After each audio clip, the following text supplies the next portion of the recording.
Today is Monday, so we look at reviews. A review of the big fight, Mayweather versus Pacquiao, a review of CAF Champions League and Confederation Cup second legs, a review of the EPL from the weekend, and the title win for the Blues. They say the art of conversation is to talk about the right thing at the right time, and this is the right place. You're watching The Conversation.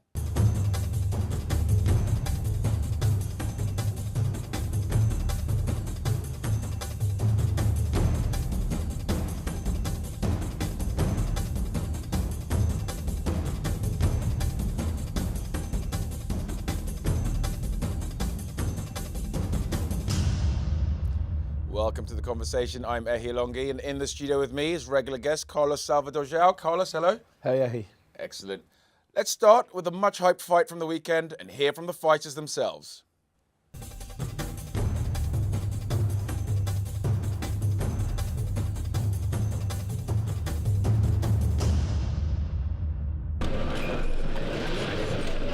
knew I had him from round one. From round one. I came out there, I filled him out. I wanted to see his certain moves, you know. I want to see his jab, because if he uses jab, I'm gonna counter over his jab. If he uses jab, I'm gonna slide over and counter with a right hand, or I can pull over his jab and hit him with a jab. The thing is, on the third round, I already, feel the pain in my shoulder. So that's why when I throw a lot of punches combination, if you imagine, I back off because it's hurt. I mean, you guys was the one that said this guy can beat Floyd, and you go look at the throughout the years, Floyd is scared, Floyd is a coward, Floyd is a chicken. You guys wrote all those stories tomorrow, and all I want you guys to do, I made you guys eat your words, and you know I made you guys eat your words.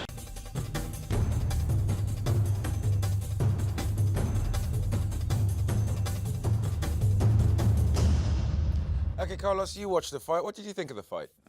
Yeah, it's it was a bit of a letdown in all reality. I think just because of all the hype. I think if you analyze the fight from a boxing point of view, Pacquiao was just outclassed by Mayweather, who showed a masterclass of defensive discipline. And like we spoke about last week, for the fight to have been any different, Pacquiao really needed to bring something, and he just didn't do that. You see, for me, I mean, Mayweather was talking there about tactics. I mean, he's talking about the third round, but for me in the first round, there's a straight right that Mayweather hit Pacquiao with, and Pacquiao from that second just seemed to lose it. I mean, maybe I, as a fan wanting Pacquiao to win, at that second thought, you're being outclassed here. Mayweather just seemed quicker. He seemed to have his game in control. And I know you said from a boxing perspective, I actually thought that as a fan of boxing, you'd appreciate it. Maybe what happened was with the hype, with the number of casual fans who'd been brought over, they were expecting some sort of first-round war like Hagler and Hearns had all those years ago. And it was never going to be that. Mayweather's never that style of fighter. But defensively, I thought, I mean, what did you think? Did you think Pacquiao came into it at all? Because I know afterwards he said he thought he won, which was interesting. Yeah, no, I think he had to think he won, because that's what boxers do. In all reality, I've never seen a boxer, unless they've been left on the canvas, I've never seen a boxer not pretend that he's won a bout. And I think that's what that was. Pacquiao's gone and said, by the third round, he felt some pain in his shoulder. To be totally honest, by the second round, we pretty much all knew that he didn't have anything to bring. So I'm not sure that it was so much about the injury. I just think that to have been able to beat Mayweather, like we said during the week, he'd need to knock him out. He'd need to rumble him so as to make him think about what to do next. If you don't rumble Mayweather, he's not going to change his style. He's going to be in control. And within this bout, he was always in control. I mean, that's the important thing that everyone there noticed was that, and I think what people wanted to see, I think a lot of people before the fight did say Pacquiao to lose to Mayweather because Mayweather's too good defensively. And what confuses me is after the fight, everyone goes, oh, Mayweather's really defensive and boring. Which makes me want to talk about the legacy now, because I think part of the thing is that people are still almost refusing to give credit to Mayweather. I mean, this is a boxer who's 48-0. Yeah. For the life of me, I can't think of any boxer reasonably, unless he goes and fights a Klitschko for the comedic value. I cannot think of any boxer currently who's going to trouble him or who's of enough status for him to bother with. And what's your take on the next step for both boxers? Yeah, I mean, so obviously Mayweather's spoken about, relinquishing his belts, and his next fight may not even be a championship fight. So, that's what he wants to do next. We know that he wants to end after this particular contract. In terms of how he fought and the public's outcry for, a bit better of a challenge, I think he's doing the right thing. It's a bit like the football analogy with Chelsea. I think Lennox Lewis said it during the week, if it's not broke, don't fix it. He hasn't needed to fix his style because he's the best at it, and no one has ever challenged him to a point where he had to think twice. So, I think from a boxing point of view, I think most people within the boxing community will understand what a masterclass that was. From a fan point of view, most people want to see somebody get knocked out. Yeah, that's just the reality of That's it. true. But I never saw that happening in this fight, to be totally honest. Okay, and for Pacquiao, I've got to be honest with you, I'm a bit disappointed in him. Not so much in the fight, because I think it's a fight and he was outclassed, I can take that. But I am disappointed, and maybe some of you at home are as well, that he's almost refusing to accept that he was outpointed, outclassed. Is there any chance, do you think he's angling for a rematch with the way he's talking? Well, based on the contract that we are led to believe is in place, there is no rematch. I believe the rematch would only have happened had Pacquiao won. His camp says that they told the commissioning's officers because they wanted to get an injection.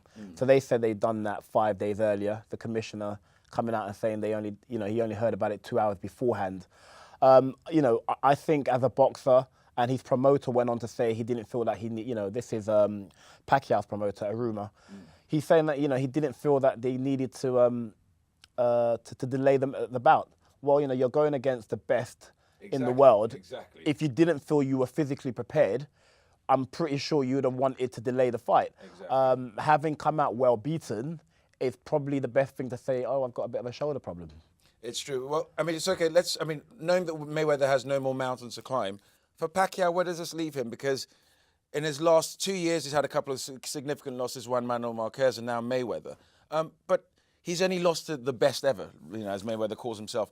Where do you think he has wiggle room? Where do you think for Pacquiao now, what does he need to do? Does it go back to fighting the likes of maybe Amir Khan or Kell Brook to maybe try and get those titles? Or do you think actually he's also had his time, because he's 36 years old, maybe not too many challenges left? The reality, he hasn't spoken about retiring. So, if he, and we know that he's got so much other things going on with the Philippines and his politics. So that may be a potential situation that he will come to. But in all reality, it's looking difficult for him. Okay, well, we're going to leave it there because I enjoyed myself very much the weekend. And I did think from a boxing perspective, I actually enjoyed it. Defensively, amazing work. But let's come back after the break where we'll be looking at football, the Confederations Cup, Champions League, and seeing what happened to the top teams from around the continent. See you after the break.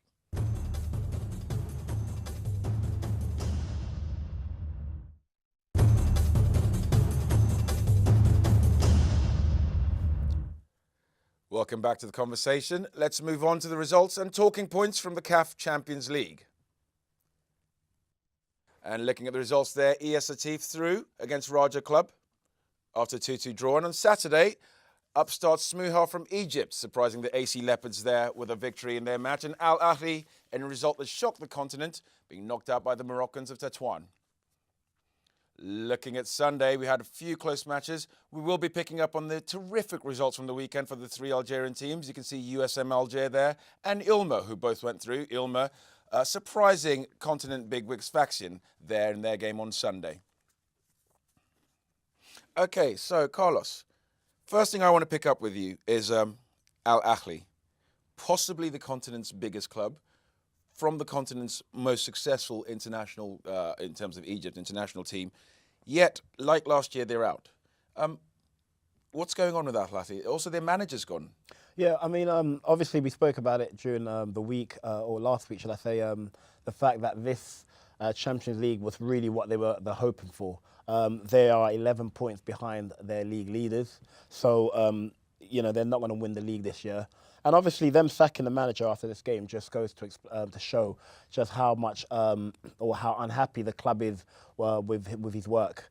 But I think, as we mentioned last week, it's very difficult for Egyptian football at the moment with so many games behind closed doors. The kind of football atmosphere that a player would be used to they're not getting. So it must be very difficult to be playing these games. It's difficult, though. We do have to give credit to Smouha, who did go through there against Faxion, a much unfancied team, Faxion from Tunisia, with lots of history. But talking about it being difficult for Egypt and Egyptian clubs, on the flip side, Algeria, their national team's ranked number 1 in the continent, and then 3 teams through to the CAF Champions League group stages for the first time ever. Big strides been taken in Algerian football. Yeah, you'd believe big strides, but at the same time, we have to make note of a few penalty shootouts that they needed. True. And of course, Sétif only went through on penalties. They are the defending champions. But again, they needed the penalties against Raja Casablanca. Because Sétif were another team where the manager's also on the way, though he's actually given himself, if that's possible nowadays, to the end of the season. But he cited lots of internal wrangling within the club and also a very dodgy, shall I say, relationship with the fans. I mean, surely does this not pacify the fans, do you think? Well, I mean, you know, the hard thing about internal situations is that we don't really know what the situation is. But of course, for you to be the holding champions, I think he is the youngest manager to win the Champions League at the age of 38.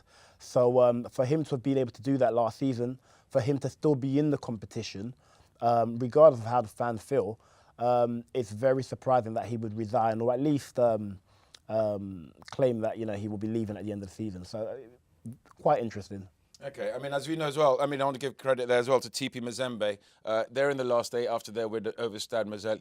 But TP Mazembe are quite an interesting club because there's a lot of rebirth, if you like, of football in that region, of which TP Mazembe and DRC in different countries are definitely the benefits of it.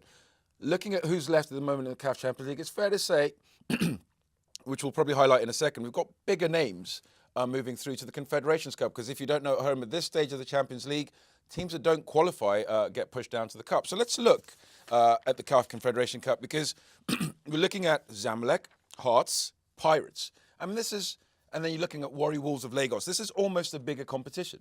Yeah, well, I mean, because you do have that situation where teams go down, you are going to, by right, take some of the bigger clubs from Africa and put them in, you know, the continent's second club competition, as it were.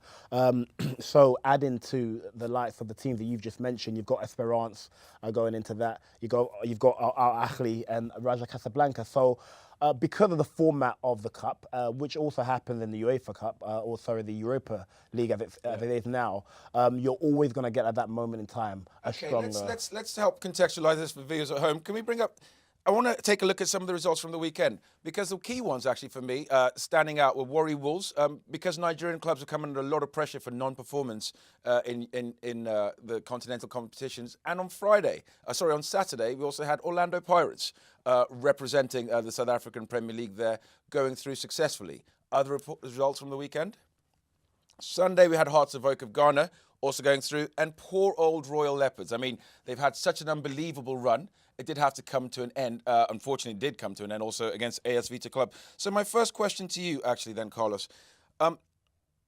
Pirates are a very interesting club because the managers come out now and said that they're going to take this seriously and they want to represent South Africa well, but they're going to have a bit of trouble because their league's coming to an end. So surely they're going to lack the number of games that they need to stay sharp.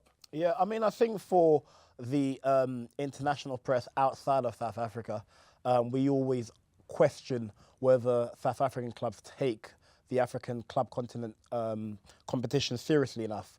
Obviously, we've touched on the finances and whatnot. So the fact that the manager would come out and say, you know, they are taking it seriously, that's a breath of fresh air. But taking it seriously doesn't necessarily guarantee performance. Well, and this is the hard thing, because I think when you look at the fact that they're now ending, you know, their season's coming to an end, they are going to have to play Champions League fixtures off season, which means they will, you know, they won't be match ready or on match form. So I think we have to take that in light and say it is hard for a South African club with all the travelling in terms of going up and down Africa to be able to do so in a competitive manner when you're not actually playing any competitive games. That's a difficult thing to do. It's going to be very difficult. And I want to talk about the defending champions, only because they've also come down from CAF Champions League. This is Al Ahly. We've just talked a little bit about their lack of a manager, well, currently they lack a manager and whatever else. But just quickly, as defending champions, with the problems they're having in the league, Do you think it's going to be different? Because, I mean, we're talking a competition that has Esperance, Casablanca, Warri Wolves, Pirates, Hearts. It's not necessarily a given. Given the things you talked about, the lack of crowds at home and now not having a manager. Yeah, well, I mean, I'm sure they'll sort out the management situation one way or the other. I think it's never easy to hold your crown in any competition. And as you've mentioned, with so many big clubs kind of falling into the Confederations Cup, it's not going to be any easier.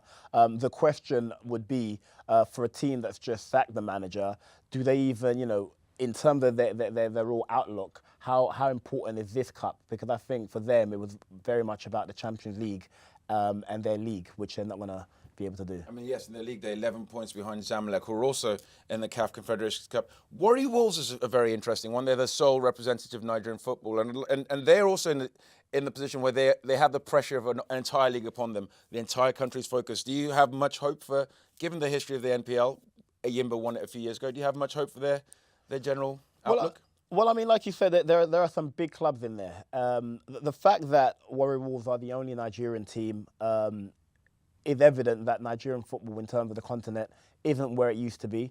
I think Ghana's got the same problem, Hearts being the only team in the Confederations Cup. So Nigeria isn't the only nation going through that at this moment in time. Okay, well, when we come back after the break, we're going to dive straight into the Chelsea season after they won the title on Sunday.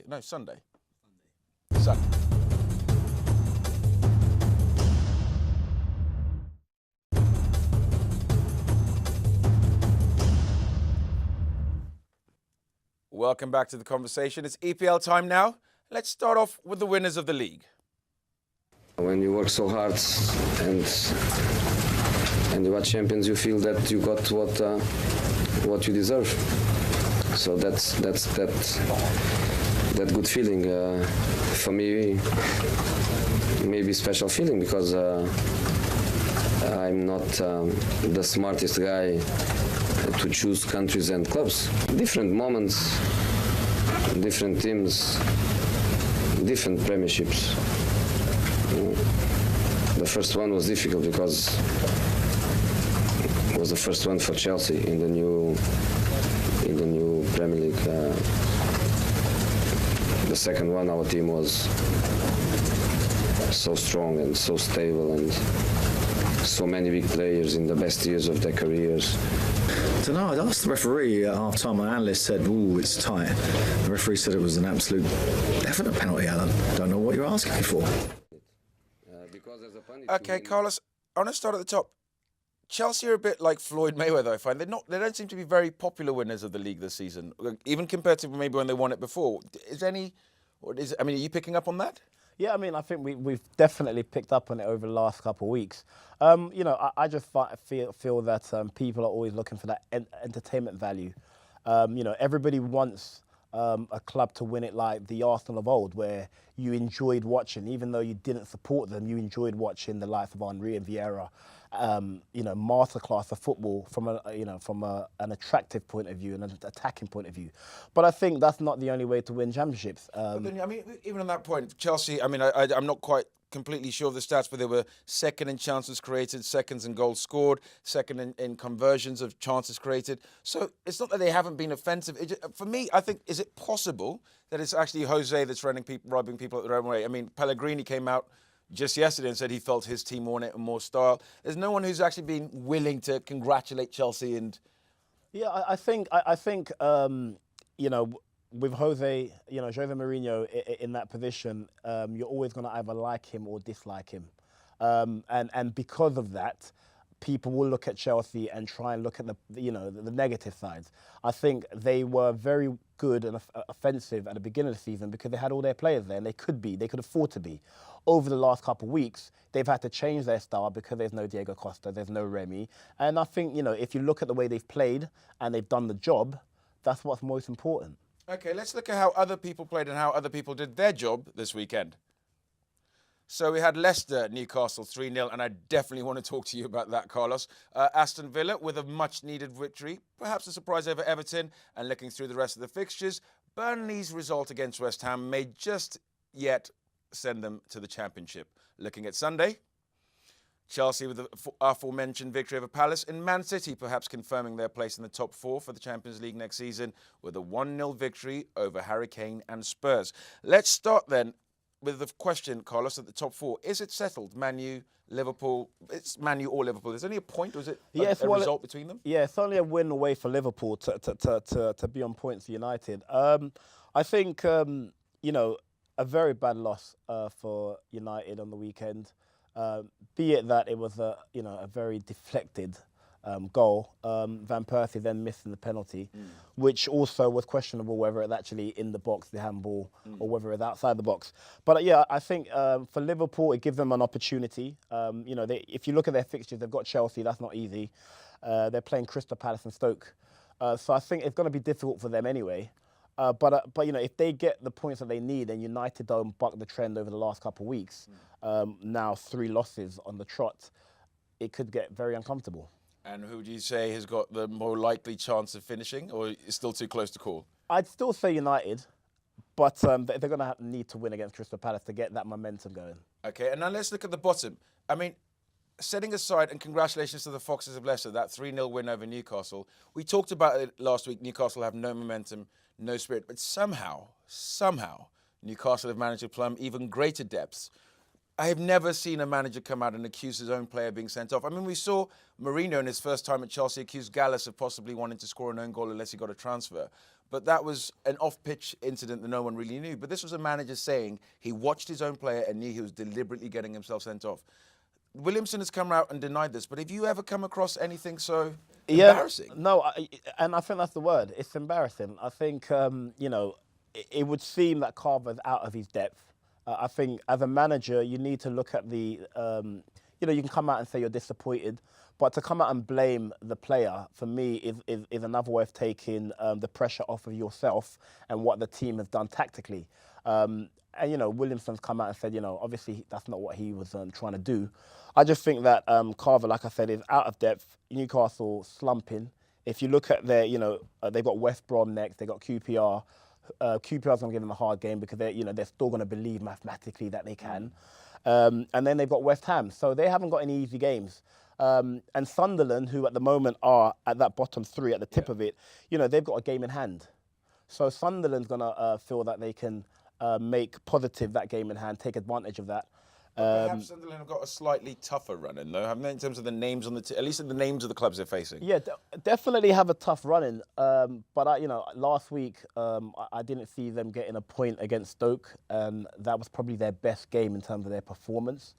On Saturday against Southampton, their performance wasn't the greatest, but they managed to get that result. But let's not forget Sunderland did this last year as well. They look beaten, they look out. I mean, last year everyone put it to Gus Poyet, and obviously he's not there this year. But the club has experience of this type of running, and Newcastle don't seem to a club that's ever really gone for anything, and they've never really. I mean, I know they got relegated a few years, but I wonder if the players there have that collective will, especially if your manager's happy to come out and say you're not playing for the club. I mean, surely Newcastle are. I mean, probably even better off being relegated. Is there an argument that they're better off? I'm not sure you're ever better off being relegated, to be totally honest, because it takes a lot of hard work to come back up. And with the type of team spirit or, the lack of team spirit, I'm not sure that those bunch of players at this moment in time, if they go into the Championship, will bounce back up.